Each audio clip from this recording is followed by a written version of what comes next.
you wouldn't survive, ancient Egypt, construction, and more. Hey there, history enthusiasts. Tonight, we're stepping into some of humanity's most punishing work sites and deadly rituals, places where human endurance was pushed to its absolute breaking point in service of God's kings and knowledge that would outlast the civilizations that created them. Forget the romantic images of noble pyramid builders and mystical druid ceremonies you've seen in movies. We're talking about worlds where a day's work could literally kill you, where political miscalculation meant death by asp bite, and where mathematical discoveries came at the cost of lifelong obsession that destroyed brilliant minds. This is the reality behind history's greatest achievements. Monuments and discoveries built on foundations of human suffering, so systematic that they redefined what it meant to be expendable. We're about to experience what it actually meant to drag multi-ton limestone blocks across burning desert sand, while subsisting on bread and beer rations that barely kept you alive. Witness the final desperate hours of the last pharaoh, as Rome's armies closed in and understand why Celtic druids literally risked their sanity, performing rituals that required them to channel forces they believed could drive them permanently mad. But that's just the beginning. Tonight, we'll also journey through mountain engineering projects that killed workers by the thousands, while creating roads that seemed to defy gravity itself, and explore how mathematical breakthroughs emerged from minds that sacrificed everything, family, health, social standing, and often life itself, in pursuit of abstract truths that most people couldn't even comprehend. So, settle in, dim the lights, and prepare yourself for a journey into worlds where human beings were treated as disposable resources in service of projects that demanded everything, while giving back only the possibility that your suffering might contribute to something eternal. Because after tonight, you'll understand that every mathematical formula you learned in school, every engineering marvel you admire, and every historical monument you visit represents not just human achievement, but human sacrifice on scales that would shock modern sensibilities. Welcome to 5 moments when survival meant accepting that your life was worth less than the stones you moved, the secrets you kept, or the equations you solved. Part 1. Building the pyramids as a worker. The pre-dawn darkness of the Giza Plateau offers no relief from yesterday's heat as you wake to the sound of overseers shouting orders and the crack of whips motivating workers who moved too slowly yesterday. Your body aches from hauling limestone blocks that weigh more than 20 men. Your hands are raw and bleeding from rope burns, and you know that today will bring the same back-breaking labor that has already killed half the men who started this project with you 3 years ago. You might think you understand pyramid construction from documentaries showing organized teams of workers using sophisticated techniques and engineering marvels. But the reality of being a pyramid worker was far more brutal than any reconstruction could convey. This wasn't a paid construction job with safety regulations and worker protections. This was systematic human expenditure, where your life expectancy was measured in seasons where injury meant abandonment, and where the only reward for your suffering was the possibility that your death might contribute to ensuring the pharaoh's eternal journey to the afterlife. Welcome to the Giza construction site, around 2580 BCE, where 100,000 workers live in conditions that would violate every modern standard of human decency, while moving 2.3 million stone blocks to create monuments that will outlast every civilization that remembers their names. You're about to discover that the greatest architectural achievements in human history were built by people whose suffering was considered not just acceptable but necessary for the proper functioning of the cosmic order. The work site that greets you each morning represents the largest construction project in human history, a logistical nightmare that requires coordinating the labor of 100,000 workers, the transportation of millions of tons of stone across hundreds of miles, and the precise placement of blocks so massive that modern machinery would struggle to move them. The scale of this undertaking defies comprehension even by contemporary standards. The Great Pyramid alone contains approximately 2.3 million stone blocks, each weighing between 2.5 and 15 tons, arranged with mathematical precision that requires tolerances measured in millimeters across a base that covers 13 acres. The engineering challenges involved in this construction surpass those of any modern skyscraper while being accomplished with tools and techniques that seem primitive by contemporary standards. The workforce organization that manages this massive project involves complex hierarchies of skilled craftsmen, semi-skilled workers, and expendable laborers like yourself who provide the brute force necessary for moving enormous quantities of stone across difficult terrain. This labor pyramid reflects the social structure of ancient Egypt, while demonstrating how human resources can be organized to accomplish seemingly impossible tasks. The quarrying operations that supply construction materials involve multiple sites located hundreds of miles from Giza, requiring vast networks of workers who extract limestone from underground chambers, granite from Aswan quarries, and specialized stones from locations throughout Egypt. These quarrying operations represent major industrial undertakings that employ thousands of workers under conditions even more dangerous than the construction site itself. The transportation systems that move stone from quarries to construction sites involve networks of boats, sledges, and human carriers that must function year-round, despite seasonal flooding, desert heat, and logistical challenges that would overwhelm modern supply chains. The Nile River serves as the primary transportation route, but the final movement from river to construction site requires human labor on a scale that defies modern comprehension. The construction technology that enables pyramid building includes ramps, levers, rollers, and other mechanical devices that multiply human effort while requiring enormous coordination between thousands of workers operating in perfect synchronization. These technological systems represent remarkable engineering achievements while demanding human precision and endurance that push workers beyond normal physical limitations. Your daily routine begins at dawn with a breakfast that consists of bread, beer, and onions, a diet designed to provide basic calories while keeping costs minimal and preventing the diseases that could decimate the workforce. This nutritional program represents sophisticated understanding of worker physiology while demonstrating the minimal investment considered necessary to maintain human machinery. The bread ration that forms the foundation of your diet is coarse, gritty, and often contaminated with sand and insects that make eating an unpleasant necessity rather than a source of pleasure. This bread provides carbohydrates necessary for heavy labor while containing enough roughage and foreign matter to cause dental problems and digestive issues that plague construction workers throughout their shortened careers. The beer ration that accompanies your bread serves multiple functions including hydration, additional calories, and mild antiseptic properties that reduce the risk of waterborne diseases. This beer is weak, often sour, and flavored with herbs that make it barely palatable, but it represents one of the few safe sources of liquid nutrition available in desert construction environments. The onion allocation that supplements your basic rations provides vitamins and minerals necessary to prevent scurvy and other nutritional deficiency diseases that could disable the workforce. These onions are often spoiled dried or infested with insects, but they represent essential nutrition that keeps workers functional, despite inadequate overall diet. The work assignments that determine your daily activities involve rotating between different aspects of construction, including quarrying, transportation, lifting, and placement that require different skills, while ensuring that all workers understand multiple aspects of the construction process. This rotation system prevents specialization that might make individual workers irreplaceable while providing cross-training that increases workforce flexibility. The stone moving that occupies most of your working hours involves teams of 20 to 50 men coordinating their efforts to drag limestone blocks weighing several tons across sand and up ramps using ropes, levers, and human muscle power supplemented by minimal mechanical assistance. This work requires precise timing and coordination while demanding strength and endurance that most modern people could not sustain for even short periods. The rope handling that enables stone transportation causes rope burns, cuts, and permanent scarring on hands and shoulders that become infected in the desert environment, while providing inadequate grip for controlling massive stones that can crush workers who lose control during movement operations.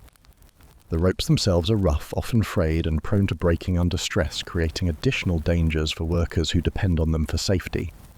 The lifting operations that position stones in their final locations require coordinated effort from dozens of workers using lever systems and inclined planes that multiply human force while creating opportunities for catastrophic accidents when coordination breaks down or equipment fails.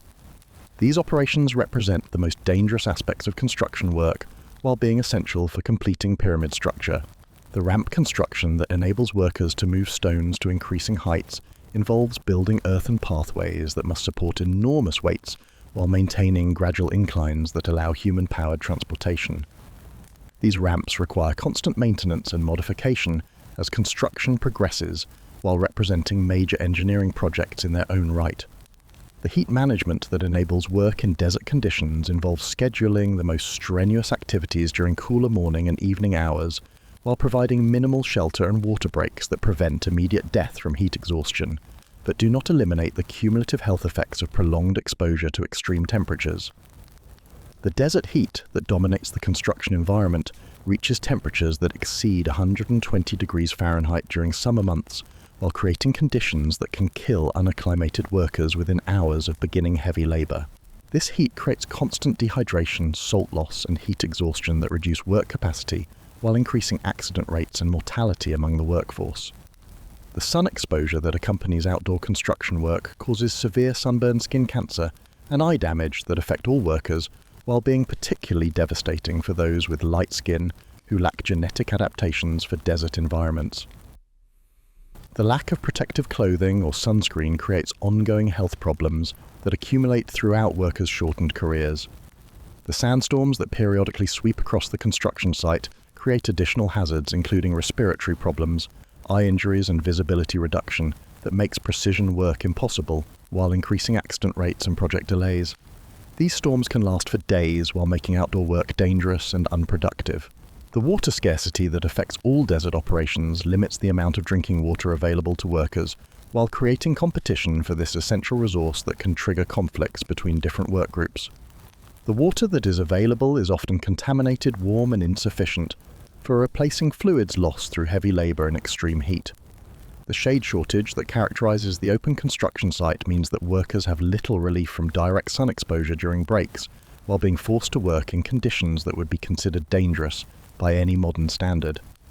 The few sheltered areas that exist are reserved for supervisors and skilled craftsmen, while common laborers must endure constant exposure. The injury rate among pyramid workers reaches levels that would be considered catastrophic by modern standards, with accidents involving crushing injuries, falls, cuts, burns, and heat-related illnesses occurring daily, while medical care remains primitive and often ineffective for serious trauma.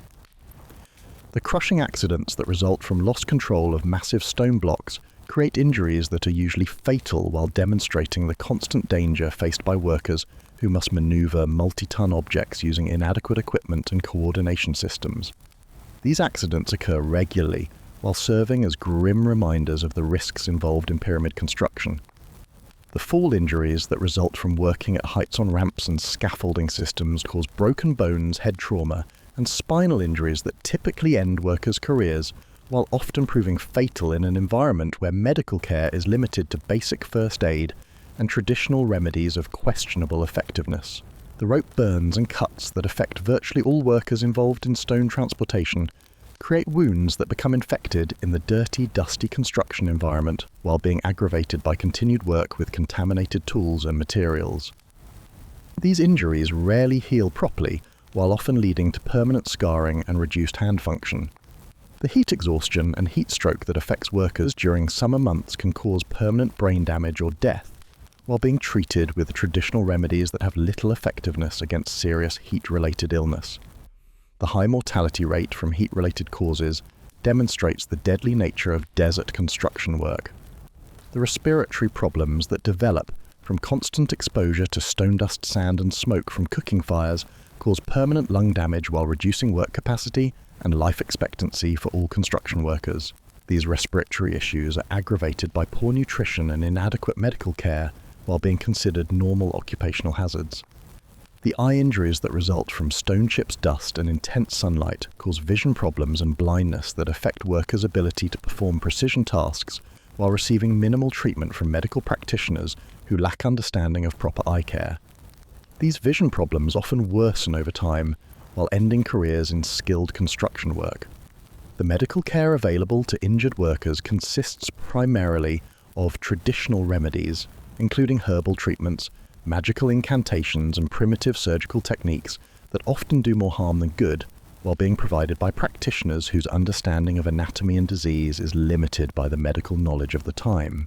The amputation procedures that address severely damaged limbs involve crude surgical techniques that often result in death from blood loss or infection while being performed without anesthesia or sterile conditions. The few workers who survive amputation typically become beggars, since they can no longer perform manual labor. The bone setting that treats fractures involves immobilization techniques that may or may not promote proper healing, while often resulting in permanent deformity and reduced function that affects workers' future employment prospects. The lack of understanding about proper bone alignment means that many fractures heal incorrectly. The wound treatment that addresses cuts and injuries relies on traditional remedies, including honey herbs and animal products that may provide some antiseptic benefit, while often introducing additional contamination that leads to serious infections. The mortality rate from infected wounds demonstrates the limitations of ancient medical knowledge. The disease prevention that attempts to maintain workforce health involves basic sanitation measures and traditional practices that have limited effectiveness against the infectious diseases that spread rapidly through overcrowded worker housing. The lack of understanding about disease transmission means that epidemics can devastate the workforce.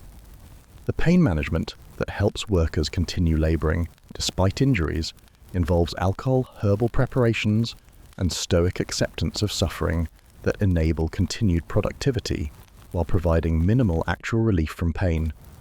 The expectation that workers will continue laboring despite serious injuries demonstrates the expendable nature of human resources. The housing conditions that accommodate the massive construction workforce create overcrowded, unsanitary environments that facilitate the spread of disease while providing minimal comfort or privacy for workers who must rest and recover from daily labor in conditions that would be considered uninhabitable by modern standards. The worker villages that house construction crews consist of cramped mud brick buildings that provide basic shelter while accommodating multiple families in spaces designed for single occupancy. These overcrowded conditions create privacy problems and social tensions while facilitating the rapid spread of infectious diseases.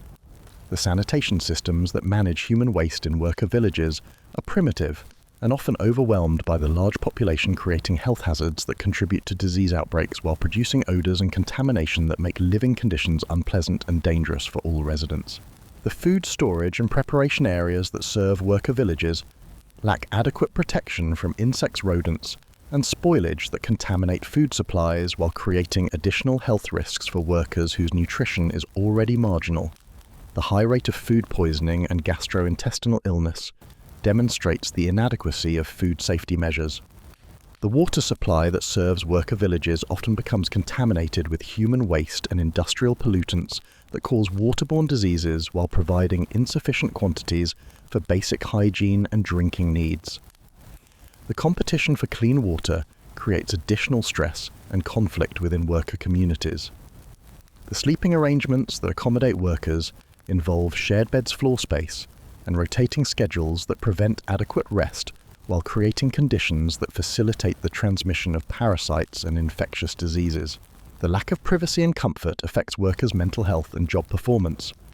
The social control systems that maintain order within worker villages involve hierarchical authority, structures, punishment protocols, and surveillance systems that prevent rebellion while ensuring continued productivity through the application of fear and violence rather than positive incentives. The administrative hierarchy that manages pyramid construction involves complex chains of command, extending from the pharaoh through nobles, priests, engineers, and supervisors, down to common workers who occupy the bottom tier of this system, while being subject to absolute authority from multiple levels of management. The pharaoh's role in pyramid construction involves not just financing and authorization, but active oversight of progress and quality standards that must meet his personal approval while demonstrating divine authority through the successful completion of monuments that will ensure his eternal afterlife. The noble supervisors who manage different aspects of construction report directly to royal authority while being responsible for maintaining productivity, quality, and worker discipline through whatever means necessary. These supervisors possess absolute power over workers' lives while being held accountable for project success or failure. The priestly involvement in pyramid construction includes religious ceremonies, blessing rituals, and spiritual oversight that ensures proper religious protocols are followed while maintaining the sacred nature of the construction project. The priests also serve administrative functions including record-keeping and resource allocation. The engineering specialists who design construction techniques and solve technical problems possess advanced mathematical and architectural knowledge while being responsible for innovations that enable the construction of unprecedented architectural achievements. These specialists represent the intellectual elite of the construction project. The skilled craftsmen who perform precision work, including stone cutting, carving, and fitting, receive better treatment than common labourers while being held to high standards for quality and accuracy. These workers represent valuable human resources who cannot be easily replaced if lost to accident or illness. The foremen and supervisors who manage daily work activities possess authority to punish, reward, and make work assignments while being responsible for maintaining productivity and preventing work stoppages. These middle management positions involve significant stress and responsibility while offering limited advancement opportunities. The punishment systems that maintain discipline and productivity among construction workers involve physical beatings, reduced rations, dangerous work assignments, and execution for serious offences, while creating an atmosphere of fear that motivates compliance with orders and work requirements. The beating protocols that address minor infractions involve systematic physical punishment administered by supervisors using whips, clubs, and other implements designed to inflict pain without causing permanent disability that would reduce work capacity. These beatings are public demonstrations designed to intimidate other workers. The ration reduction that punishes poor performance or insubordination involves cutting already minimal food allocations to levels that threaten survival while maintaining enough nutrition to prevent immediate incapacitation. This punishment creates severe hardship while demonstrating management control over basic survival needs. The dangerous assignment protocol that punishes serious infractions involves assigning workers to the most hazardous construction tasks, including working at dangerous heights, handling unstable stones, or performing tasks with high accident rates. These assignments often result in injury or death while serving as examples to other workers. The execution procedures that address rebellion, sabotage, or serious crimes involve public killing of offenders, using methods designed to maximize deterrent effect on other workers, while demonstrating absolute authority of management over worker lives. These executions are ceremonial events that reinforce hierarchical relationships. The collective punishment that addresses group infractions involves reducing rations, increasing work requirements, or implementing other hardships for entire work groups while creating peer pressure for self-policing and compliance with authority. This system makes workers responsible for monitoring and controlling each other's behavior. The surveillance systems that monitor worker activities involve networks of informants, supervisors, and guards who report suspicious behavior while creating awareness that all activities are being watched and evaluated. This surveillance creates paranoia and mistrust while preventing organized resistance to working conditions. The reward systems that motivate exceptional performance involve additional food rations, better work assignments, and recognition ceremonies that provide positive incentives while being carefully controlled to prevent workers from developing expectations of improved treatment. The seasonal work cycles that accommodate Nile flooding and agricultural demands create periods of reduced construction activity while enabling workers to participate in farming activities that supplement their nutrition and provide alternative sources of income during construction slowdowns. The flood season schedule that occurs during annual Nile flooding provides opportunities for workers to return to agricultural work while reducing construction costs during periods when stone transportation becomes difficult due to changed river conditions and muddy terrain. The harvest participation that enables workers to supplement their income through agricultural labor provides additional nutrition and income while creating competition between construction and agricultural work that must be managed to ensure adequate workforce availability for both activities. The religious festivals that interrupt construction work provide opportunities for rest and celebration while reinforcing the spiritual significance of pyramid construction and the divine authority of the pharaoh. These festivals serve both spiritual and practical functions by providing workforce management tools.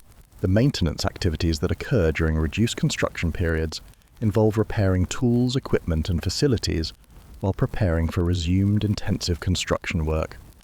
These maintenance periods are essential for keeping the massive construction project operational while providing lighter work for injured or exhausted workers. The technology development that continues during slower periods involves experimenting with new techniques, improving existing tools, and solving engineering problems that have emerged during construction. These technological improvements enhance productivity while reducing some of the physical demands on workers. The completion ceremonies that mark major construction milestones provide recognition of worker contributions while reinforcing the spiritual and political significance of pyramid construction.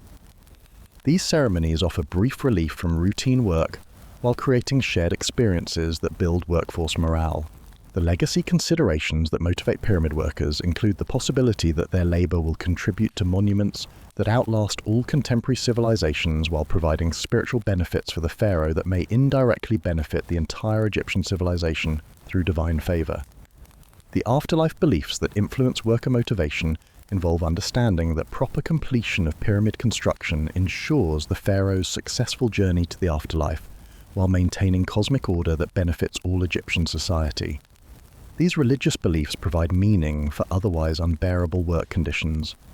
The monument permanence that results from worker sacrifice creates architectural achievements that will survive for millennia while demonstrating human capability for coordinated effort and technical achievement that exceeds anything attempted by previous civilizations. The cultural transmission that preserves construction knowledge enables future generations to build upon pyramid construction techniques while creating technological foundations for subsequent architectural achievements throughout Egyptian history. The social organization that enables pyramid construction demonstrates human capacity for large-scale coordination while creating administrative and management techniques that influence governmental and military organization throughout Egyptian civilization. The technological innovation that emerges from pyramid construction includes advances in mathematics, engineering, and materials science that influence subsequent development while creating knowledge that benefits broader society beyond the immediate construction project. Understanding pyramid construction from a worker's perspective helps modern people appreciate both the remarkable achievements possible through human coordination and the terrible costs of projects that treat human beings as expendable resources while creating monuments that outlast the civilizations that built them. The legacy of pyramid construction includes not just architectural monuments, but also technological knowledge, organizational techniques, and cultural achievements that influenced subsequent civilizations while demonstrating both human potential and human expendability in pursuit of eternal goals. Part 2. Cleopatra's Final Days. August 3030 BCE. Alexandria burns in the distance as Octavian's legions tighten their grip around the last independent remnant of Alexander's empire, and you stand in the increasingly cramped chambers of Cleopatra VII as she faces the mathematical certainty of capture, humiliation, and execution that awaits the final pharaoh of Egypt. The woman who once commanded the loyalty of Julius Caesar and Mark Antony now finds herself abandoned by gods and men alike, with only a handful of loyal servants and the cold calculation of how best to die with dignity intact. You might think you understand Cleopatra from Hollywood. Portrayals of exotic beauty and romantic tragedy, but the reality of her final days was far more politically complex and psychologically devastating than any dramatic adaptation could capture. This wasn't a love story ending in romantic suicide, but the methodical destruction of a brilliant political strategist who had successfully navigated decades of Roman politics only to find herself outmaneuvered by an opponent who understood that personal charm and political alliances meant nothing compared to military superiority and ruthless determination. Welcome to the end of the Ptolemaic dynasty, where the last pharaoh of Egypt spends her final weeks calculating odds that decrease daily, while desperately seeking alternatives to capture that would preserve not just her life, but the independence of a civilization that had endured for 3 millennia.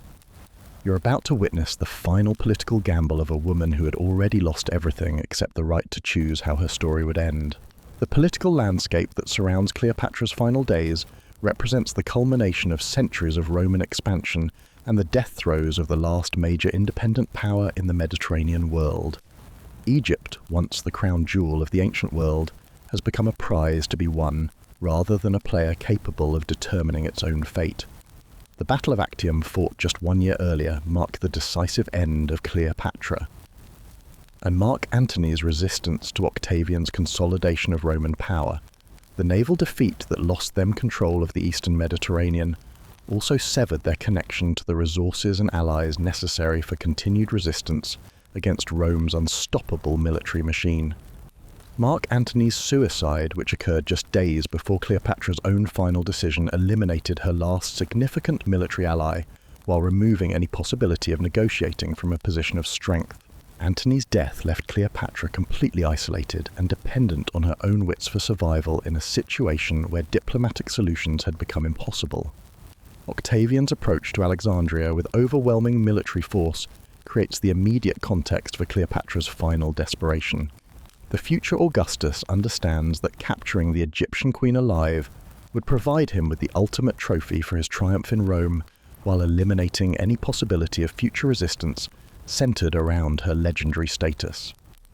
The Egyptian resistance that remains loyal to Cleopatra represents a small fraction of the kingdom's former military capability, while being insufficient to mount effective opposition against Roman legions that have perfected their techniques through decades of conquest throughout the Mediterranean world. The wealth of Egypt that once made the kingdom indispensable to Roman leaders has now become a liability rather than an asset, as control of Egyptian resources will make Octavian the richest and most powerful individual in the known world, while eliminating any competing source of funding for potential rivals. The international isolation that surrounds Egypt's final defeat reflects the reality that no remaining independent powers possess either the capability or the motivation to intervene against Roman expansion. The kingdoms and city-states that might once have supported Egyptian independence have either been conquered or intimidated into submission. Alexandria itself, the greatest city of the ancient world and symbol of Hellenistic civilization, faces systematic destruction as Octavian's forces methodically eliminate organized resistance while preparing to strip the city of its treasures, libraries, and cultural institutions that have made it the intellectual center of the Mediterranean world. The palace complex where Cleopatra spends her final days has been reduced from the center of a great empire to a besieged fortress where each room represents shrinking territory and dwindling options for escape or negotiation. The magnificent buildings that once hosted diplomatic receptions and royal ceremonies now serve as hiding places for a fugitive queen. The loyal servants who remain with Cleopatra during her final weeks face their own death sentences by association while demonstrating personal devotion that transcends political calculation. These individuals, including her hairdresser Iris and personal attendant Charmian, understand that their loyalty to the queen will cost them their lives while choosing to remain, despite opportunities to flee or seek amnesty. The treasure negotiations that occupy much of Cleopatra's time during her final weeks involve desperate attempts to use Egypt's remaining wealth as bargaining chips for political survival. These negotiations reveal both her continued political acumen and the mathematical hopelessness of her situation, as Octavian demonstrates that he can simply take whatever he wants rather than negotiating for it. The ransom proposals that Cleopatra develops involve offering enormous payments for safe passage out of Egypt, while knowing that Octavian's political needs require her capture or death rather than her escape. These proposals represent rational attempts to find solutions to an essentially unsolvable problem. The territorial concessions that Cleopatra offers in exchange for personal survival involve surrendering Egyptian independence while retaining some form of client status under Roman authority. These desperate proposals reveal her willingness to sacrifice everything except her life, while demonstrating Octavian's understanding that living symbols of resistance pose ongoing threats. The hostage exchanges that she attempts to negotiate involve offering members of her family and court as guarantees, while seeking agreements that Octavian has no intention of honoring. These negotiations reveal both her continued hope for political solutions and her opponent's determination to eliminate all possibility of future resistance. The religious authority that Cleopatra invokes during her final days involves appeals to her status as pharaoh and living goddess, while seeking divine intervention that fails to materialize in the face of overwhelming military reality. Her religious claims, once sources of political power, become irrelevant when confronted with Roman pragmatism. The supernatural assistance that she seeks through prayers, rituals, and magical ceremonies reflects both personal desperation and cultural beliefs about divine intervention in human affairs. These religious activities provide psychological comfort while having no effect on the political and military forces that determine her fate.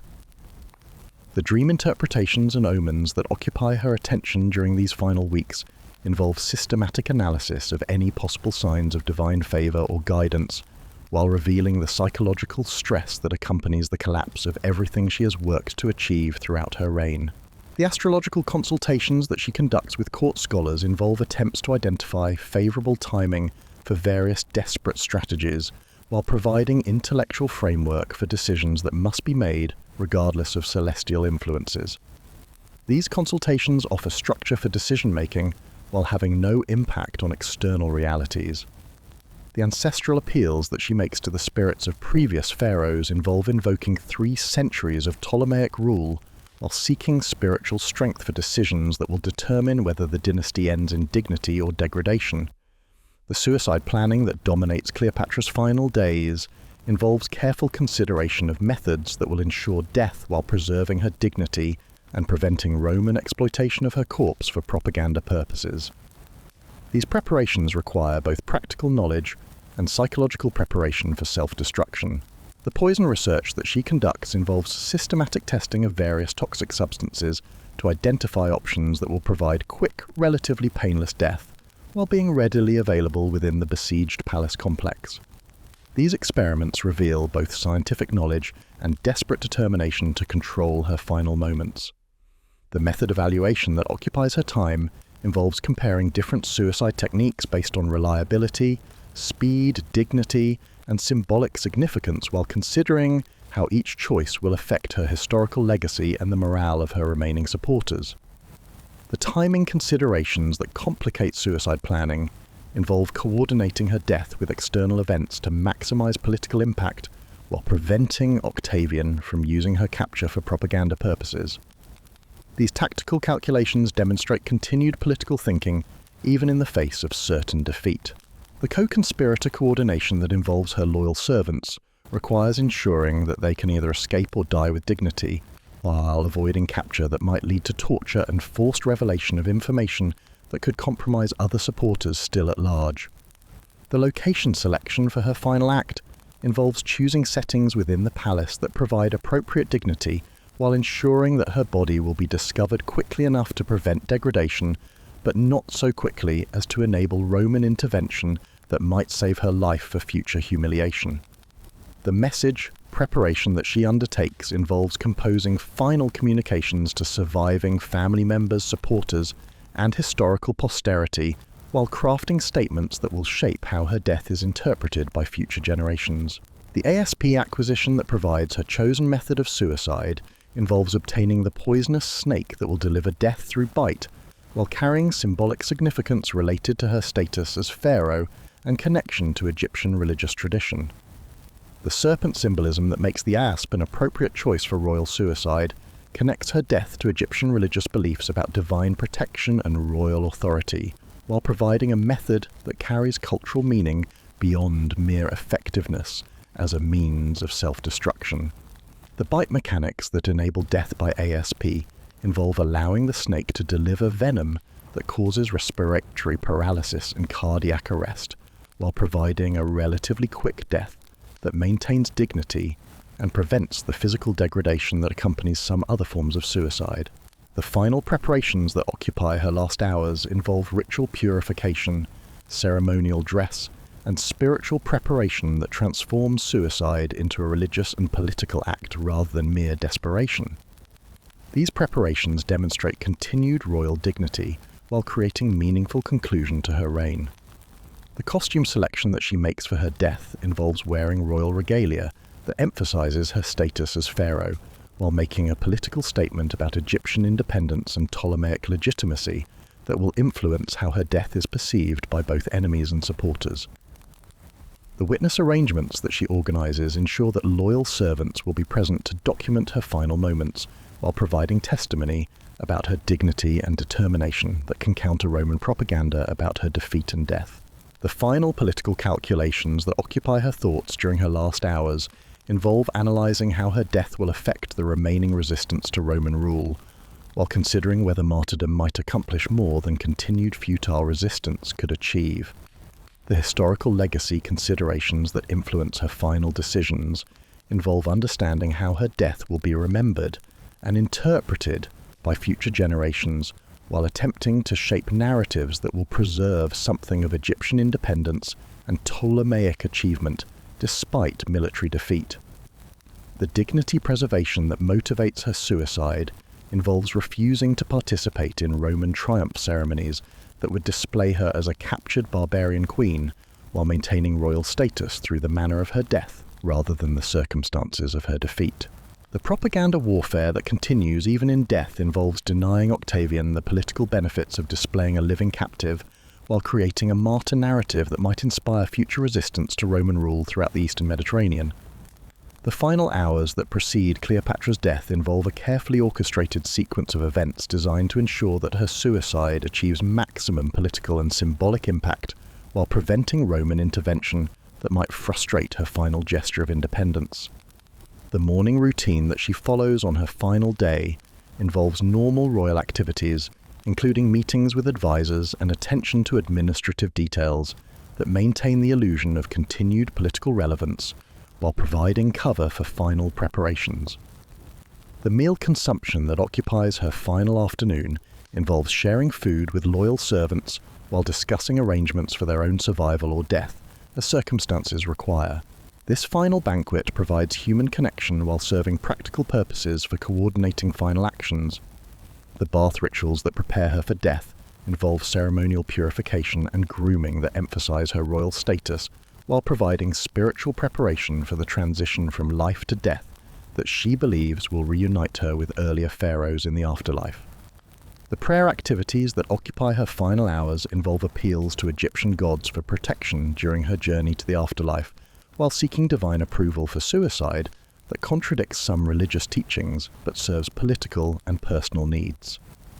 The letter writing that provides her final communications involves messages to family members, political supporters, and future historians, while creating documentary evidence of her motivations and continuing loyalty to Egyptian independence despite impossible circumstances. The ASP arrival that enables her suicide involves receiving the poisonous snake that will provide her chosen method of death while creating dramatic symbolism that connects her fate to Egyptian religious tradition and royal authority. The final moments that surround Cleopatra's death involve her conscious choice to end her life through snakebite while surrounded by loyal servants who ensure that her death maintains dignity and political significance despite the military defeat that made it necessary. The death scene that marks the end of Ptolemaic rule involves Cleopatra's calm acceptance of the asp's bite while maintaining royal composure that transforms suicide into political statement and religious ritual rather than mere escape from Roman capture. The discovery process that reveals her death to Roman forces involves careful timing that ensures her body is found quickly enough to prevent degradation while preventing intervention that might have saved her life for future humiliation in Roman triumph ceremonies. The Roman reaction that follows news of her death involves Octavian's frustration at being denied the political benefits of displaying a living captive, while recognizing that her suicide eliminates a potential source of future resistance to Roman rule in Egypt. The servant loyalty that results in the deaths of Iris and Charmian demonstrates the personal devotion that Cleopatra inspired while providing witness testimony about her final dignity that influences how her death is interpreted by both contemporaries and future historians. The political consequences that follow Cleopatra's death include the complete incorporation of Egypt into the Roman Empire, while eliminating the last major independent power in the Mediterranean world and concentrating unprecedented wealth and resources under Octavian's control. The cultural transformation that accompanies Roman conquest involves systematic destruction of Egyptian political institutions while preserving and exploiting economic and intellectual resources that make Egypt valuable to Roman civilization. The historical interpretation that develops around Cleopatra's death involves competing narratives about her motivations and character, while creating legends that influence how she is remembered by subsequent generations, despite the propaganda distortions created by both supporters and enemies. The archaeological evidence that preserves information about Cleopatra's final days includes palace remains, contemporary documents and artistic representations that provide factual foundations for understanding events that have been heavily mythologized by later literary and dramatic treatments. The literary legacy that emerges from Cleopatra's story involves dramatic adaptations and historical interpretations that often emphasize romantic elements while obscuring the political sophistication and personal courage that characterized her response to impossible circumstances. Understanding Cleopatra's final days helps modern people appreciate both the constraints faced by political leaders in impossible situations and the human capacity for maintaining dignity while confronting certain defeat and death. The broader historical significance of Cleopatra's death extends beyond personal tragedy to mark the end of the Hellenistic period and the beginning of Roman dominance throughout the Mediterranean world, while demonstrating how individual political decisions can have consequences that extend far beyond personal survival. Her legacy reminds us that political leadership often requires making choices between competing values including personal survival, political principle, and historical legacy, while demonstrating that the manner of confronting defeat can be as significant as the achievements that precede it. Part 3. Inca Mountain Engineering. At 14,000 feet above sea level in the Andes, mountains of 1480 AD where the air contains half the oxygen found at sea level, and a single misstep could send you plummeting thousands of feet to certain death. You participate in road construction projects that require moving massive stone blocks along cliff faces, so narrow that two people cannot pass safely while building transportation networks that span mountain ranges no other civilization has ever attempted to cross. You might think you understand Inca engineering from tourist photographs of Machu Picchu or museum displays showing precisely fitted stonework, but the reality of building roads and structures in some of Earth's most hostile terrain was far more deadly and technically challenging than any modern reconstruction could convey. This wasn't just impressive stone cutting and fitting, this was systematic human sacrifice to gravity, altitude, and weather that killed thousands of workers while creating transportation networks that enabled an empire to span a continent. Welcome to the world of Inca Mountain Engineering, where workers routinely died from altitude sickness exposure and falls while creating roads that climbed vertical cliff faces, bridges that spanned impossible gorges and fortresses that seemed to grow from solid rock. You're about to discover that the most spectacular engineering achievements in the pre-Columbian Americas were built by people whose life expectancy was measured in months rather than years, while working in conditions that would challenge modern equipment and safety protocols. The altitude environment that defines Inca mountain construction creates physiological challenges that begin killing workers from the moment they arrive at high-elevation construction sites. The reduced oxygen content at 12,000 to 16,000 feet above sea level causes altitude sickness that can progress to cerebral or pulmonary edema, and death within days for workers not properly acclimatized to mountain conditions. The acclimatization process that prepares workers for high-altitude construction requires weeks of gradual elevation increase, while many workers never fully adapt to the reduced oxygen environment that characterizes Andean construction sites. The workers who cannot adapt either die from altitude-related illness or must be sent to lower elevations where their labor contributes nothing to mountain projects. The acute mountain sickness that affects nearly all workers during their first weeks at elevation causes headaches, nausea, fatigue, and disorientation that reduce work capacity, while creating safety hazards for precision tasks that require coordination and judgment. This illness affects cognitive function and physical performance while increasing accident rates among workers operating dangerous equipment. The high-altitude pulmonary edema that develops in susceptible workers causes fluid accumulation in the lungs that can prove fatal within hours, while being difficult to treat in remote mountain locations without medical facilities. The symptoms of this condition include severe breathing difficulty, coughing up blood, and chest pain that indicates life-threatening medical emergency. The high-altitude cerebral edema that represents the most serious form of altitude sickness causes brain swelling that results in confusion, loss of coordination, and death, if not treated immediately through descent to lower elevations. This condition develops rapidly while often being fatal even when recognized and treated promptly. The cold exposure that characterizes high-altitude construction creates additional health hazards, including hypothermia, frostbite, and reduced manual dexterity that affects both safety and productivity while requiring specialized clothing and heating techniques that may not be available to common workers. The intense solar radiation that occurs at high altitude causes severe sunburn and snow blindness, while creating skin cancer risks that affect long-term health outcomes for workers who survive the immediate dangers of mountain construction. The combination of altitude and reflected sunlight from snow creates radiation exposure levels that can cause permanent eye damage. The weather extremes that characterize Andean mountain environments include sudden storms, temperature changes, and wind conditions that can make construction work impossible while creating life-threatening situations for workers caught in exposed locations during weather emergencies.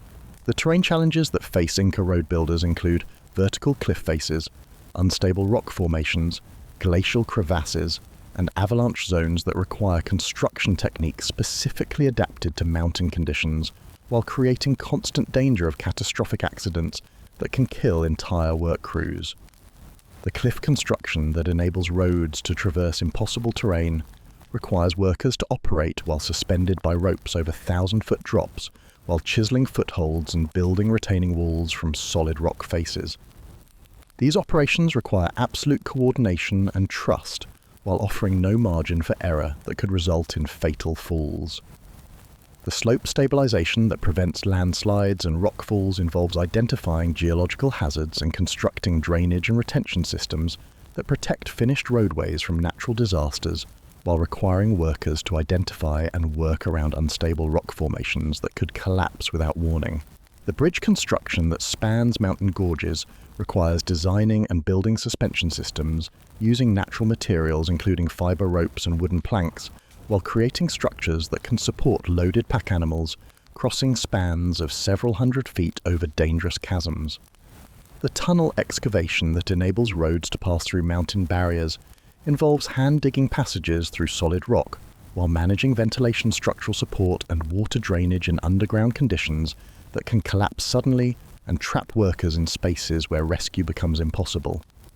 The foundation work that supports mountain structures requires excavating and preparing building sites on slopes where traditional foundation techniques cannot be used, while creating stable platforms for construction that must withstand earthquakes, erosion, and extreme weather conditions. The stone quarrying that supplies construction materials involves identifying and extracting suitable rock from mountain locations while transporting multi-ton blocks across terrain where modern machinery would be ineffective, requiring human labor and ingenuity that pushes physical capabilities beyond normal limits. The transportation systems that move materials to mountain construction sites involve networks of human carriers and pack animals that must navigate narrow trails while carrying loads that test both human endurance and animal capabilities in terrain where a single mistake can result in loss of valuable materials and human lives. The human carrier systems that transport construction materials include specialized workers who carry loads of up to 100 pounds across mountain trails while covering distances of dozens of miles per day at altitudes that make such physical exertion extremely demanding and potentially fatal for inadequately conditioned workers. The llama pack trains that supplement human carriers can navigate mountain trails while carrying substantial loads, but their use requires specialized knowledge of animal behavior and route planning while being limited by weather conditions and terrain that animals cannot safely traverse. The rope and pulley systems that enable vertical transportation of materials require engineering skills that allow massive stone blocks to be raised up cliff faces while depending on human-made equipment that can fail catastrophically if not properly designed and maintained by workers who understand load limits and safety factors. The relay stations that support long-distance transportation provide rest points and supply depots while enabling the coordination of complex logistics that span hundreds of miles of mountain terrain, requiring precise timing and resource management to prevent project delays that increase worker exposure to dangerous conditions. The seasonal scheduling that accommodates mountain weather involves planning construction activities around altitude climate patterns while recognizing that work windows may be limited to specific months when weather conditions permit safe and productive outdoor activity in high-altitude environments. The communication systems that coordinate mountain construction involve networks of runners and signal fires that enable project management across distances and terrain that make direct supervision impossible while requiring reliable information transmission that keeps complex projects synchronized despite communication challenges. The specialized tools that enable mountain construction include chisels, hammers, levers, and measuring devices specifically designed for working with the types of stone and terrain found in Andean environments, while being portable enough for workers to carry to remote construction sites where tool replacement becomes impossible. The precision stonework that characterizes Inca construction requires cutting and fitting techniques that create joints so tight that modern observers cannot insert knife blades between adjacent blocks while achieving this precision using tools and techniques that seem primitive compared to contemporary stoneworking technology. The bronze and stone tools that enable precise stone cutting include specialized chisels and hammers that can shape the hardest granite and volcanic rock while requiring maintenance and replacement techniques that construction crews must master to keep tools functional in remote mountain locations. The measuring and surveying instruments that ensure construction accuracy include plumb lines, levels, and geometric tools that enable precise alignment and proportion while being simple enough to manufacture and transport to construction sites where complex surveying equipment would be impractical. The lifting and moving equipment that enables workers to position massive stone blocks includes levers, rollers, and inclined planes that multiply human force while requiring coordination among large numbers of workers who must operate in perfect synchronization to prevent accidents that could crush or kill team members. The water management systems that support mountain construction include channels, drains, and reservoirs that prevent erosion and provide essential resources for workers while requiring engineering that channels mountain water flow around and through construction sites without undermining structural foundations.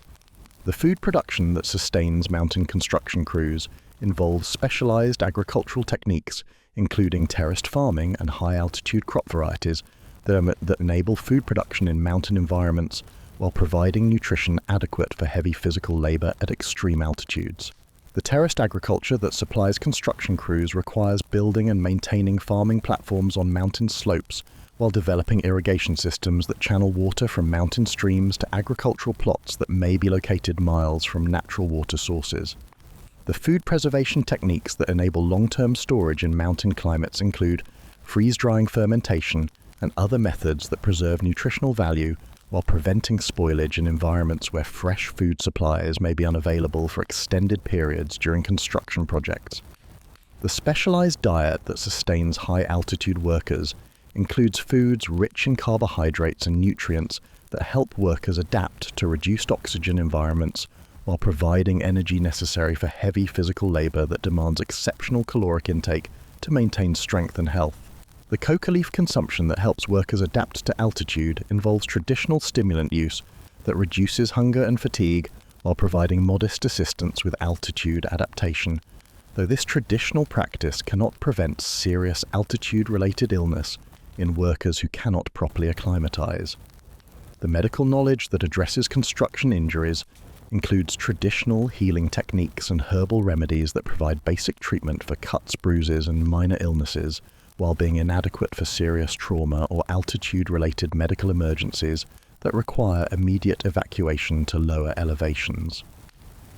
The safety protocols that attempt to reduce construction accidents involve rope systems, work scheduling, and team coordination that provide minimal protection against the inherent dangers of mountain construction while being insufficient to prevent the high casualty rates that characterize dangerous mountain work. The religious ceremonies that accompany mountain construction include rituals designed to appease mountain spirits and ensure divine protection for workers engaged in activities that challenge natural forces while providing psychological comfort that may help workers manage fear and stress. The mountain spirit beliefs that influence construction practices involve traditional understanding of mountains as sacred entities that must be properly honored to prevent supernatural retaliation against humans who disturb natural environments through construction activities. The sacrifice rituals that seek divine protection involve offerings of food, textiles, and occasionally human lives to mountain deities, while reflecting beliefs that major construction projects require supernatural approval and protection to succeed without triggering natural disasters. The architectural achievements that result from Inca mountain engineering include fortresses, administrative centers, and transportation networks that demonstrate remarkable technical capabilities while being built at enormous human cost by workers whose individual sacrifices enabled collective achievements. The fortress construction that creates military strongholds includes massive walls and defensive structures that utilize natural mountain features while incorporating sophisticated engineering that makes these installations nearly impregnable to conventional military assault. The administrative centers that govern mountain regions include complex buildings and plazas that serve governmental functions while demonstrating architectural sophistication that rivals construction achieved by any other pre-Columbian civilization. The transportation networks that connect mountain regions include roads, bridges, and way stations that enable communication and commerce across terrain that previously isolated mountain communities, while creating infrastructure that facilitates imperial administration and military control. The engineering legacy that survives from Inca mountain construction includes techniques and achievements that continue to influence modern construction, while demonstrating human capability for overcoming seemingly impossible geographical and technical challenges through determination and ingenuity. The construction knowledge that develops through mountain engineering creates expertise in specialized techniques that enable subsequent projects, while advancing understanding of materials, science, structural engineering, and project management under extreme conditions. The organizational systems that coordinate mountain construction involve administrative and logistical techniques that enable complex projects while demonstrating capabilities for managing large workforces and extensive resources across difficult terrain and challenging environmental conditions. Understanding Inca mountain engineering helps modern people appreciate both the remarkable technical achievements possible through human determination and the terrible costs of projects that push workers beyond normal physical limitations while creating infrastructure that serves broader civilizational goals. The legacy of Inca engineering includes not just surviving structures, but also technical knowledge and organizational capabilities that demonstrate human potential for adapting to extreme environments while accomplishing goals that seem impossible given available technology and resources. Part 4. Celtic Druid Ceremonies. In the sacred groves of ancient Britain around 50 AD, where oak trees older than memory shelter stone circles, whose origins predate written history, you prepare to undergo druidic initiation rituals that will either grant you access to supernatural knowledge that shapes reality itself, or drive you permanently insane through contact with forces that human minds were never meant to comprehend. You might think you understand druid ceremonies from romantic depictions of nature-loving priests performing harmless rituals in peaceful forest settings, but the reality of Celtic druidic practice involved systematic psychological and spiritual conditioning that pushed participants beyond the boundaries of normal human consciousness, while deliberately inducing altered states that could result in permanent mental transformation or complete psychological breakdown. Welcome to the world of Celtic Druidism, where spiritual advancement required surviving rituals that lasted for days without sleep, while consuming psychoactive substances that opened doorways to other realms of existence where contact with supernatural forces was considered both essential for wisdom and potentially fatal for those whose minds could not withstand exposure to cosmic truths that transcended human understanding. The cosmological framework that governs druidic practice establishes the natural world as a complex system of interconnected spiritual forces that can be influenced through proper ritual knowledge while being dangerous to approach without adequate preparation and spiritual protection. This worldview makes druidic training both immensely powerful and inherently hazardous for practitioners who must learn to navigate supernatural realities. The otherworld connections that druids seek to establish involve deliberate contact with spiritual realms that exist parallel to ordinary reality, while being accessible only through specific ritual techniques that require years of training to master safely.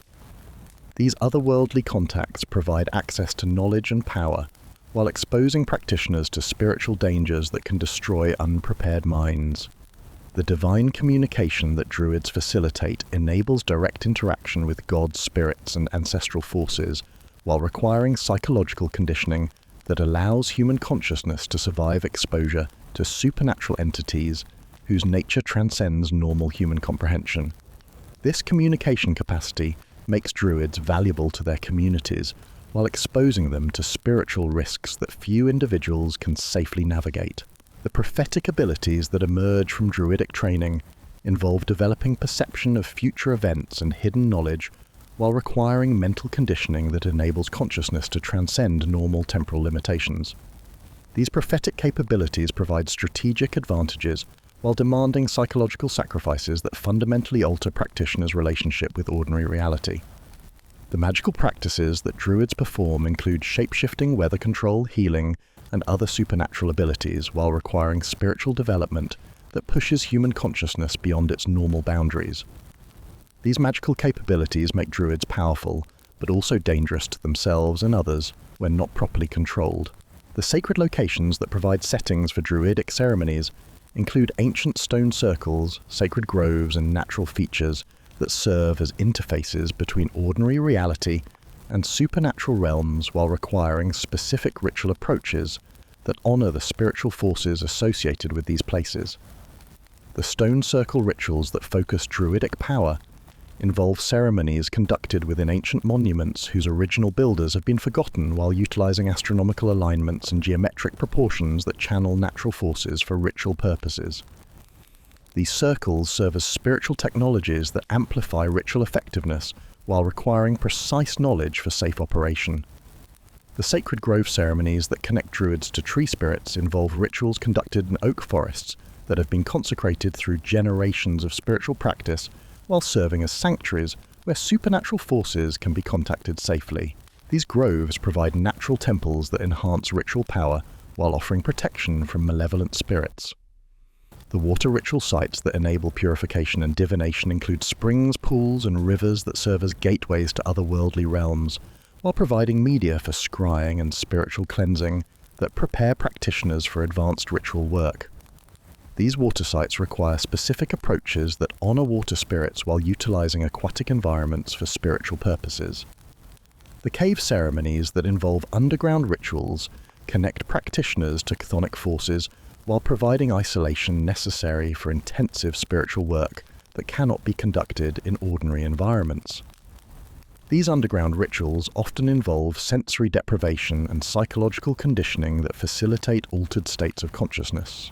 The hilltop rituals that connect Druids to sky gods involve ceremonies conducted on elevated locations that provide access to celestial forces while requiring exposure to weather conditions that test physical endurance and spiritual commitment. These elevated ceremonies often coincide with astronomical events that enhance ritual effectiveness. The initiation processes that create Druids involve decades of training that systematically reconstruct human consciousness while providing access to supernatural knowledge that fundamentally alters practitioners' understanding of reality and their place within cosmic order. The apprenticeship systems that transmit Druidic knowledge involve master-student relationships that last for 20 years or more, while providing systematic instruction in ritual techniques, natural philosophy, legal traditions, and spiritual practices that comprise Druidic expertise. The memory training that preserves Druidic knowledge involves developing capabilities for perfect recall of vast amounts of oral tradition, while maintaining accuracy across generations, without written records that could be corrupted or misunderstood by unauthorized individuals. The psychological conditioning that prepares apprentices for advanced practice involves systematic exposure to increasingly intense spiritual experiences while building mental resilience necessary for surviving contact with supernatural forces that can destroy unprepared consciousness. The fasting protocols that facilitate spiritual development involve systematic food deprivation that alters consciousness while creating physical conditions that enhance receptivity to spiritual influences. These fasting practices can extend for weeks while requiring medical knowledge to prevent death from starvation. The sleep deprivation techniques that induce altered states involve staying awake for days or weeks while maintaining ritual focus that enables contact with otherworldly realms. These practices require careful management to achieve spiritual goals while preventing permanent psychological damage from extended sleep loss. The psychoactive substance use that facilitates otherworldly contact involves consuming plants and fungi that alter consciousness while providing access to spiritual realms normally beyond human perception. These substances include mushrooms, herbs, and other natural psychedelics that enable visionary experiences while carrying risks of permanent mental damage. The ritual preparation that precedes major ceremonies involves purification practices, meditation techniques, and spiritual conditioning that align practitioners with supernatural forces while providing protection against malevolent influences that might interfere with ritual objectives. The purification ceremonies that prepare druids for ritual work involve ritual bathing, herbal cleansing, and spiritual exercises that remove contamination while creating appropriate mental states for contact with divine forces. These purification practices are essential for safe ritual work while being time-consuming and physically demanding. The meditation practices that develop spiritual sensitivity involve techniques for quieting ordinary consciousness while enhancing perception of subtle spiritual influences that normally remain below the threshold of awareness. These meditation skills require years to develop while being essential for advanced druidic practice. The costume and regalia that enhance ritual effectiveness involve specially prepared clothing, jewelry, and accessories that serve both symbolic and practical functions while incorporating materials and designs that channel spiritual forces. These ritual implements require careful preparation while being essential for proper ceremony. The seasonal ceremonies that align druidic practice with natural cycles involve major festivals that celebrate astronomical events while providing opportunities for community-wide spiritual work that strengthens connections between human society and natural forces. The Samhain celebrations that mark the beginning of winter involve rituals that open doorways between ordinary reality and otherworldly realms, while providing opportunities for communication with deceased ancestors and supernatural beings. These ceremonies require careful spiritual protection while enabling access to knowledge from beyond the grave. The Beltane festivals that celebrate spring fertility involve rituals that channel sexual and creative energies while ensuring agricultural prosperity and community fertility. These celebrations involve intense spiritual work while incorporating elements that might seem shocking to contemporary religious sensibilities. The summer and winter solstice ceremonies that mark astronomical extremes involve rituals that harness seasonal energy transitions while providing opportunities for major magical workings that require precise timing to achieve maximum effectiveness. The equinox celebrations that balance opposing forces involve ceremonies that harmonize conflicting energies while demonstrating druidic understanding of cosmic principles that govern both natural and supernatural realms. The sacrifice rituals that provide essential spiritual energy involve offerings of animals' valuables and occasionally human lives to supernatural forces while ensuring continued divine favor for communities that depend on druidic intercession with otherworldly powers. The animal sacrifice procedures that honor spiritual forces involve systematic killing of livestock while channeling life energy to supernatural entities that require blood offerings in exchange for protection and assistance. These sacrifices involve complex rituals that must be performed correctly to achieve desired spiritual effects. The human sacrifice ceremonies that address serious spiritual crises involve the deliberate killing of individuals while utilizing their life force for magical purposes that cannot be accomplished through lesser offerings. These extreme rituals are reserved for desperate circumstances while being considered necessary for community survival. The votive offerings that supplement blood sacrifice involve depositing valuable objects in water caves and other sacred locations while providing ongoing spiritual currency for maintaining relationships with supernatural forces that govern natural phenomena. The oracular practices that provide prophetic knowledge involve techniques for obtaining information about future events while requiring spiritual conditioning that enables consciousness to transcend normal temporal limitations. These divination practices are essential for providing guidance to communities while being dangerous for practitioners who must survive exposure to knowledge that can overwhelm human understanding. The augury techniques that interpret natural signs involve reading bird flight, animal behavior, and natural phenomena while extracting prophetic information from environmental observations.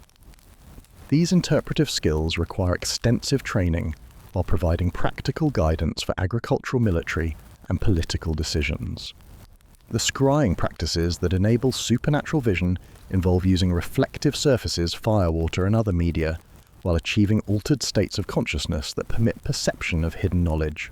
These techniques require psychological conditioning, while being essential for obtaining information unavailable through ordinary means. The trance induction that facilitates prophetic consciousness involves systematic alteration of normal awareness while enabling contact with spiritual sources of knowledge. These trance states can last for days while requiring spiritual protection to prevent possession by malevolent entities. The healing practices that utilize druidic knowledge involve techniques for treating physical and spiritual ailments while drawing upon understanding of natural and supernatural forces that affect human health. These healing arts represent major aspects of druidic service while requiring extensive knowledge of herbs, psychology, and spiritual medicine. The herbal medicine that treats physical ailments involves knowledge of plant properties and preparation techniques while providing effective treatment for many conditions that affect community health. This botanical expertise requires years to develop while being essential for maintaining community wellness. The spiritual healing that addresses supernatural illness involves techniques for removing curses, spiritual contamination, and otherworldly influences while requiring direct contact with malevolent forces that threaten human well-being. These spiritual interventions are dangerous for healers while being necessary for protecting communities from supernatural threats. The legal and administrative functions that druids perform involve serving as judges, advisors, and mediators while utilizing spiritual authority to resolve disputes and maintain social order. These responsibilities require extensive knowledge of traditional law while incorporating supernatural sanctions that enforce community standards. The judicial procedures that druids oversee involve determining guilt and innocence while invoking spiritual authorities that guarantee justice and truthfulness.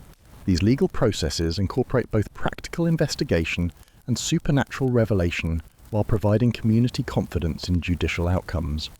The diplomatic functions that druids serve involve negotiating between communities while utilizing spiritual authority to guarantee treaties and agreements. These diplomatic roles require political skill while incorporating religious sanctions that ensure compliance with negotiated arrangements. The decline of druidic practice that accompanies Roman conquest involves systematic suppression of Celtic spiritual traditions while eliminating practitioners who represent alternative sources of authority that compete with Roman administration. This cultural destruction eliminates centuries of accumulated spiritual knowledge while demonstrating imperial determination to eliminate competing power structures. The Roman persecution that eliminates organized druidism involves military campaigns specifically designed to destroy sacred sites while executing practitioners who resist imperial authority. These campaigns target the spiritual foundations of Celtic resistance while demonstrating Roman understanding of druidic political significance.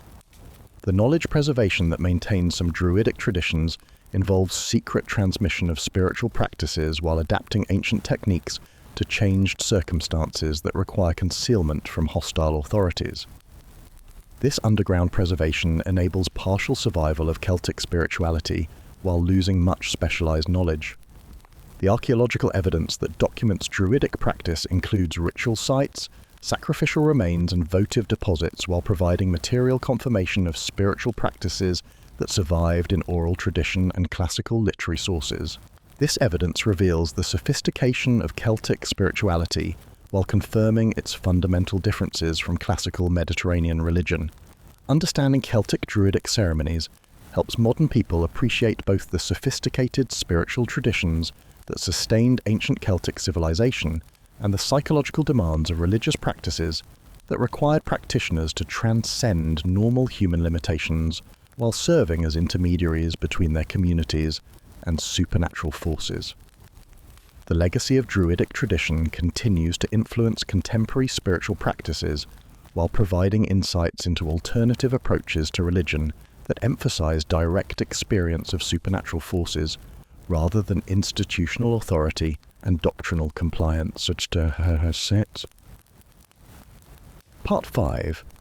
Evolution of Mathematics, 8 minutes. From the first human who counted beyond their fingers to the modern computers that calculate trajectories to distant planets, the evolution of mathematical knowledge represents humanity's longest and most obsessive quest to understand the hidden patterns that govern reality itself.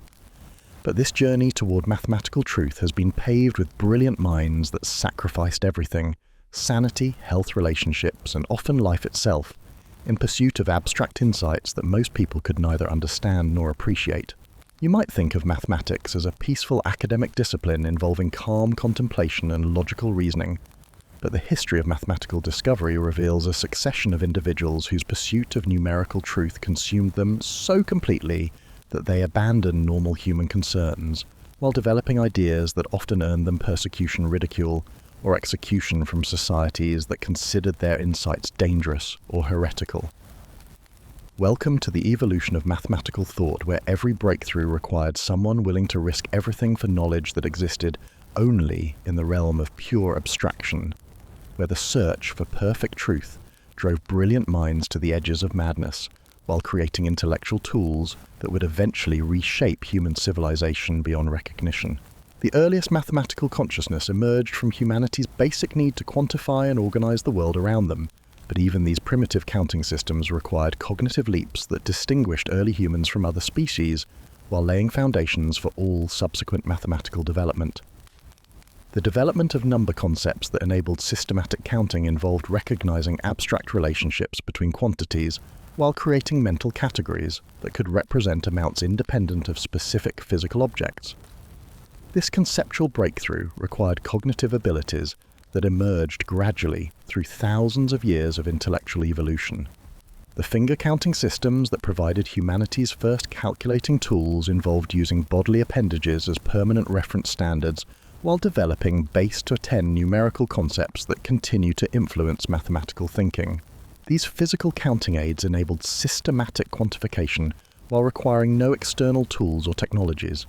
The tally systems that recorded numerical information involved making marks on bone stones and other permanent materials, while creating the first external memory devices for mathematical data.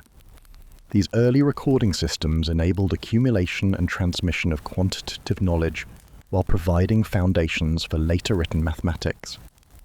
The geometric awareness that enabled measurement and construction involved recognizing spatial relationships and proportional patterns, while developing practical applications for mathematical concepts that enhanced survival and construction capabilities. This geometric understanding emerged from direct interaction with physical environments, while creating intellectual tools for architectural and engineering applications. The Babylonian mathematical achievements that established systematic numerical methods involved developing sophisticated calculation techniques and positional notation systems, while creating mathematical tools that enabled complex astronomical observations and architectural projects. These achievements required dedicated scholarly classes whose lives were devoted to mathematical development.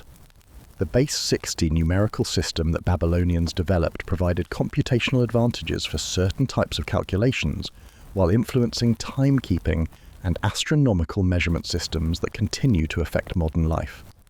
This sexagesimal system required mathematical sophistication that exceeded most contemporary numerical understanding. The place value notation that enabled efficient calculation involved representing numerical values through position-dependent digit significance, while creating arithmetic systems that could handle large numbers and complex operations. This notational breakthrough required abstract thinking that enabled systematic mathematical development.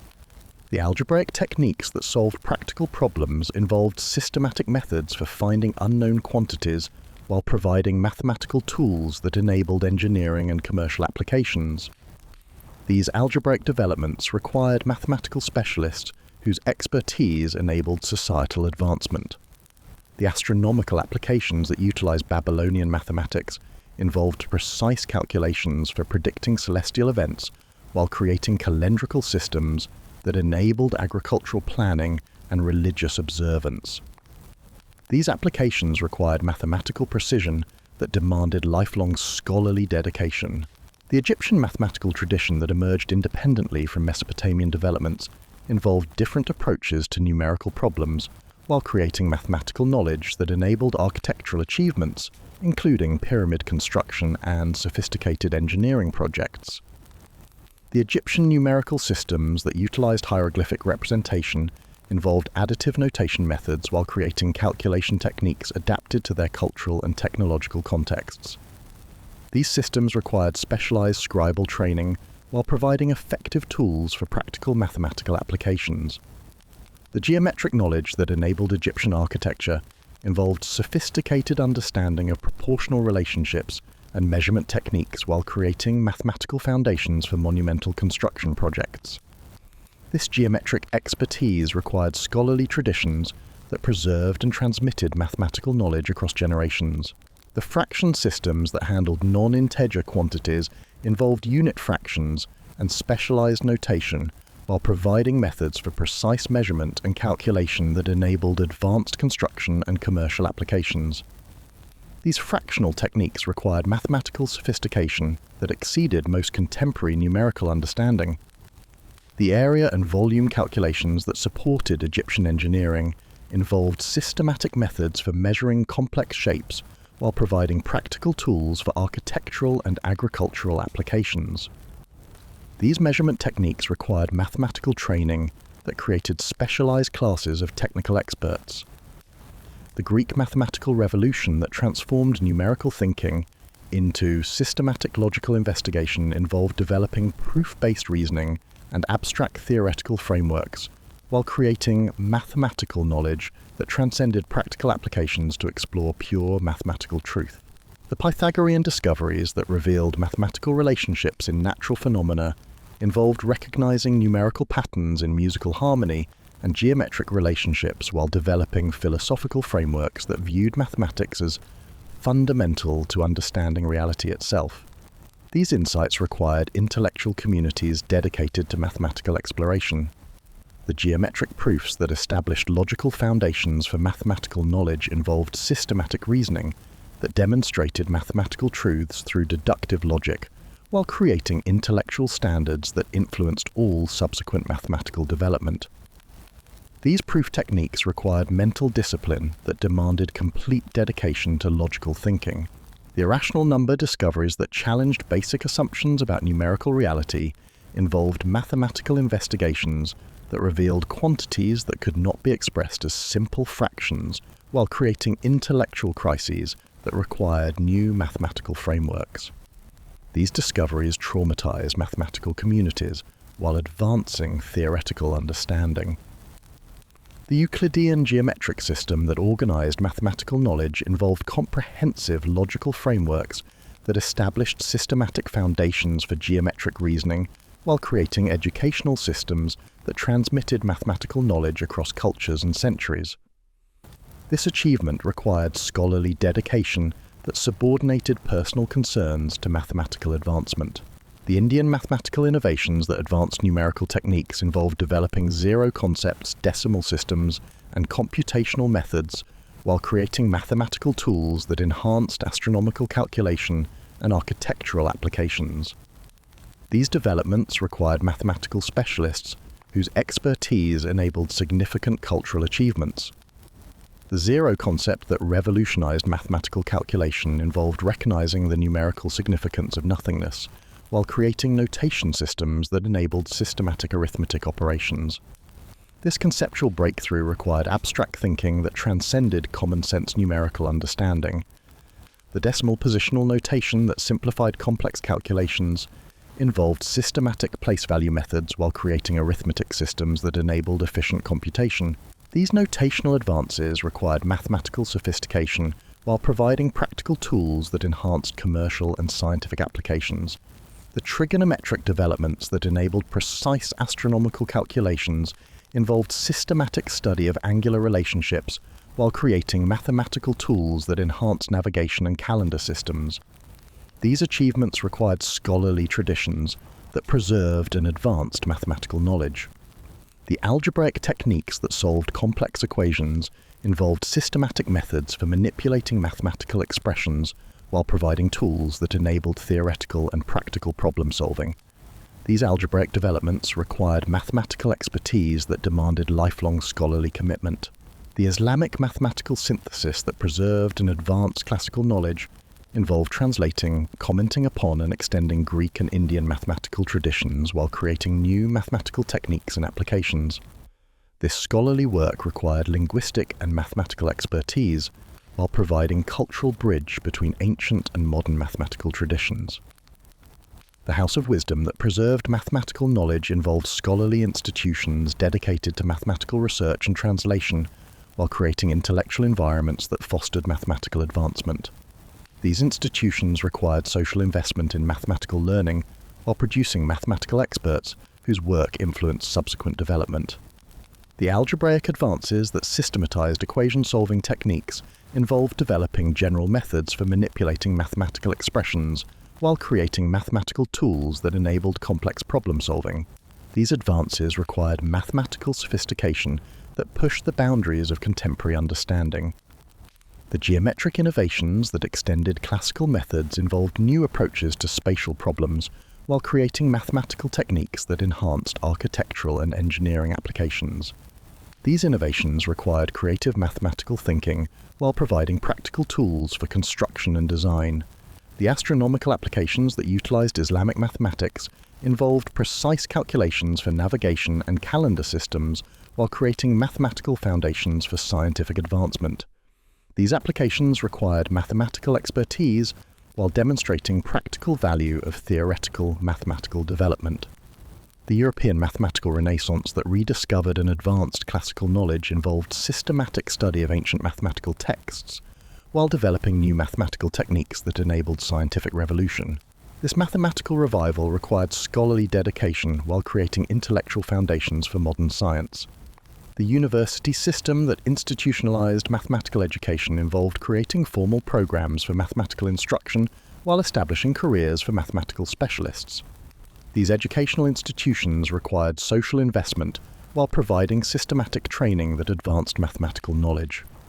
The printing technology that distributed mathematical knowledge involved reproducing mathematical text that made specialized knowledge more widely available while enabling mathematical communities to share discoveries and techniques. This technological advancement accelerated mathematical development while creating broader access to mathematical learning. The algebraic advances that enabled systematic equation manipulation involved developing general techniques for solving mathematical problems while creating tools that enhanced both theoretical understanding and practical applications. These algebraic developments required mathematical creativity while providing foundations for scientific advancement. The mathematical applications that enabled scientific discovery involved using mathematical tools to understand natural phenomena while creating quantitative approaches to scientific investigation. These applications demonstrated practical value of abstract mathematical thinking while requiring interdisciplinary expertise. The modern mathematical explosion that characterizes contemporary development involves specialized mathematical fields that require decades of study while creating knowledge that pushes human understanding toward its cognitive limits. This mathematical complexity requires institutional support while generating insights that transcend individual comprehension. The abstract algebra that studies mathematical structures involves theoretical investigations that have no apparent practical applications while creating intellectual frameworks that enhance mathematical understanding. These abstract studies require mathematical sophistication while providing theoretical foundations for applied mathematics. The non-Euclidean geometries that challenge basic spatial assumptions involve mathematical systems that contradict common-sense understanding while providing theoretical tools that enable scientific applications, including relativity theory. These geometric innovations required intellectual courage while advancing mathematical knowledge. The calculus developments that enable analysis of continuous change involve mathematical techniques that handle infinite processes while providing tools that enable scientific and engineering applications. These analytical methods require mathematical sophistication while providing essential tools for modern technology. The computer mathematics that automates calculation involves algorithmic techniques that enable rapid computation while creating mathematical tools that exceed human calculation capabilities. These computational advances require programming expertise while transforming mathematical applications. The sacrifice and obsession that characterizes mathematical development involves individuals who abandon normal human concerns while pursuing abstract knowledge that may have no immediate practical value. These mathematical pioneers often suffer social isolation, mental instability, and physical deterioration while advancing human understanding. The mental costs that accompany mathematical obsession involve cognitive strain, social isolation, and psychological problems that affect mathematicians whose dedication to abstract thinking creates barriers to normal human relationships and practical concerns. These psychological costs represent prices paid for mathematical advancement. The social persecution that punishes mathematical innovation involves resistance from communities that view new mathematical ideas as threats to established religious or philosophical beliefs. This persecution demonstrates social conservatism while creating barriers to mathematical advancement. The institutional support that enables mathematical development involves creating social structures that sustain mathematical research while providing careers for mathematical specialists. This support requires cultural investment while enabling mathematical advancement that benefits broader society. Understanding mathematical evolution helps modern people appreciate both the remarkable intellectual achievements that created contemporary mathematical knowledge and the human costs of pursuing abstract truth that pushes individual minds beyond normal limitations while advancing collective understanding. The legacy of mathematical development includes not just computational tools and theoretical knowledge, but also demonstration of human capacity for abstract thought that transcends immediate practical concerns while creating intellectual foundations for scientific and technological advancement that reshapes civilization.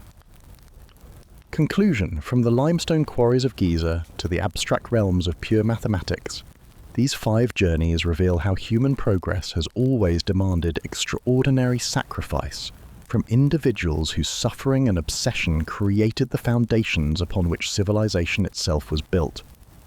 The pyramid workers who died moving massive stones under the desert sun remind us that our greatest architectural achievements were built on systematic human expenditure where individual lives were considered less valuable than limestone blocks. Their sacrifice created monuments that outlasted their civilizations while demonstrating how collective goals can consume individual welfare.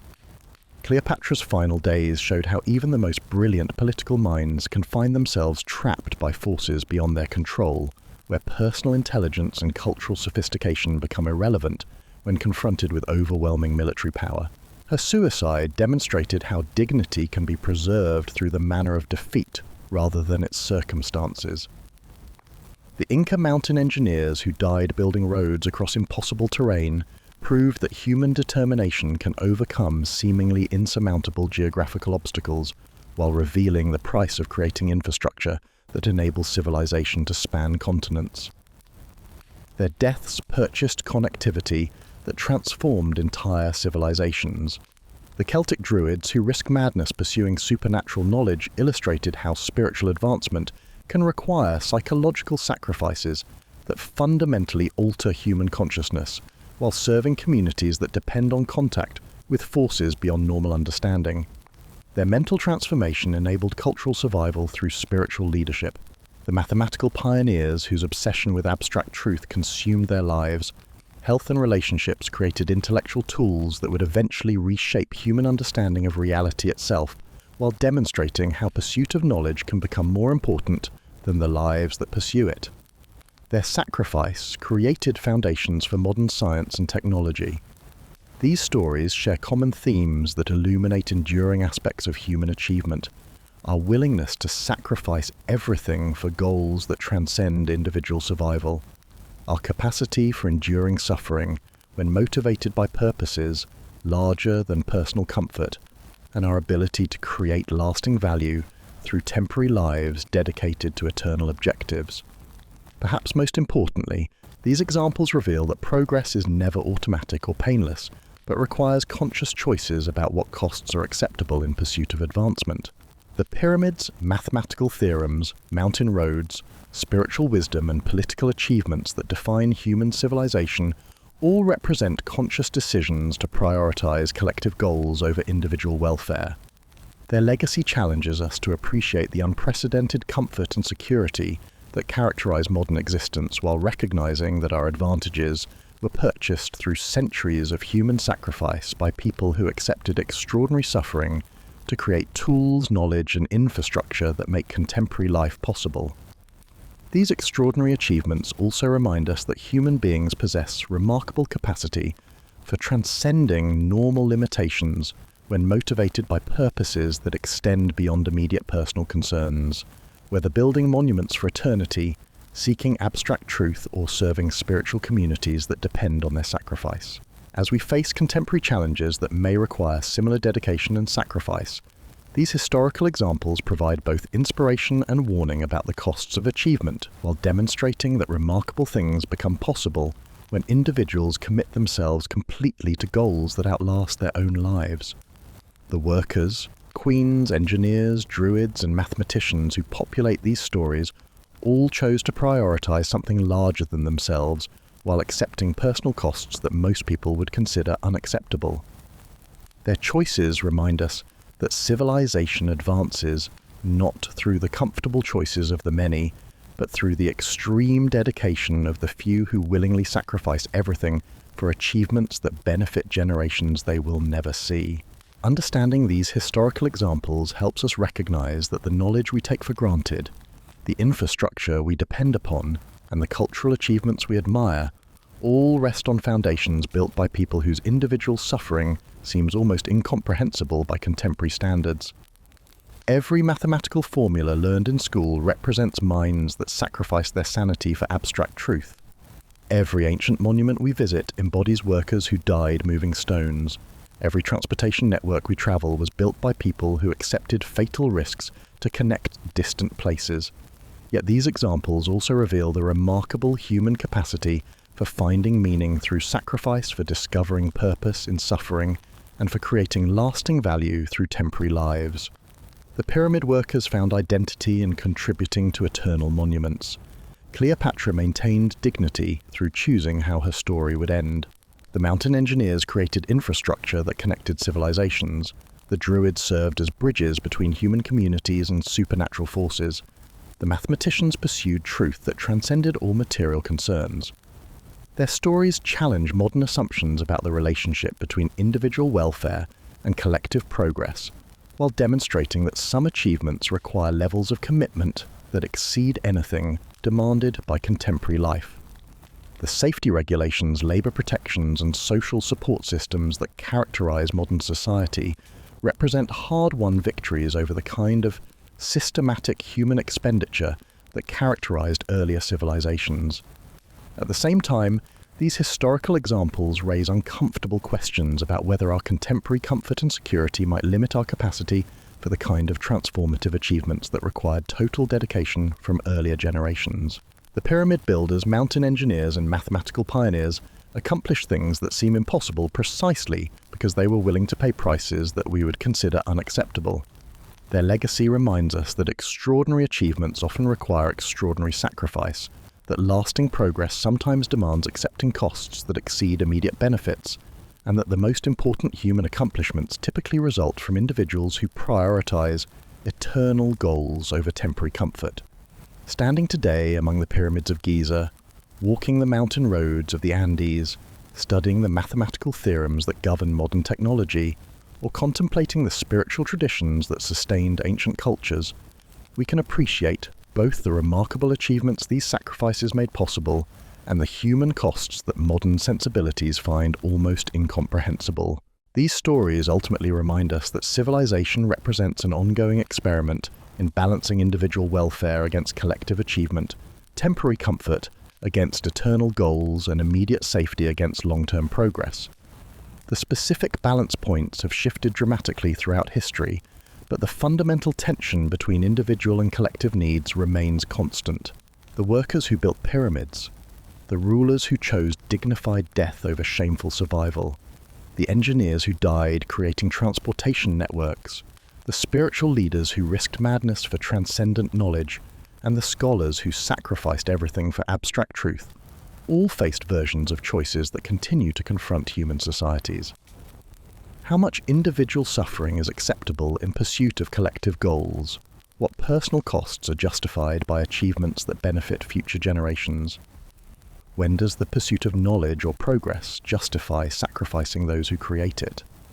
Their examples provide no easy answers to these eternal questions, but they demonstrate that human beings have always been capable of extraordinary achievements when motivated by purposes that transcend individual concerns. They remind us that the safety, comfort, and knowledge we enjoy today were purchased through the dedication of people who accepted costs we can barely imagine, while creating foundations for civilizations they would never see completed. In learning their stories, we honor not just their achievements, but their sacrifice, while accepting our own responsibility to use wisely the opportunities their suffering has created for us. Their legacy challenges us to consider what we might be willing to sacrifice for goals that extend beyond our own lives, while appreciating the unprecedented freedom we have to make such choices voluntarily, rather than having them imposed by circumstances beyond our control. The pyramid workers, ancient Queen's Mountain engineers, spiritual seekers, and mathematical pioneers who populate these stories remind us that being human means living with the tension between individual survival and collective achievement, between temporary comfort and eternal goals, between the safety of the known and the risk of the unprecedented. Their example inspires us to make our own choices about how to balance these competing demands while contributing our own chapter to the ongoing story of human achievement and sacrifice.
Finding True North, the evolution of navigation tools,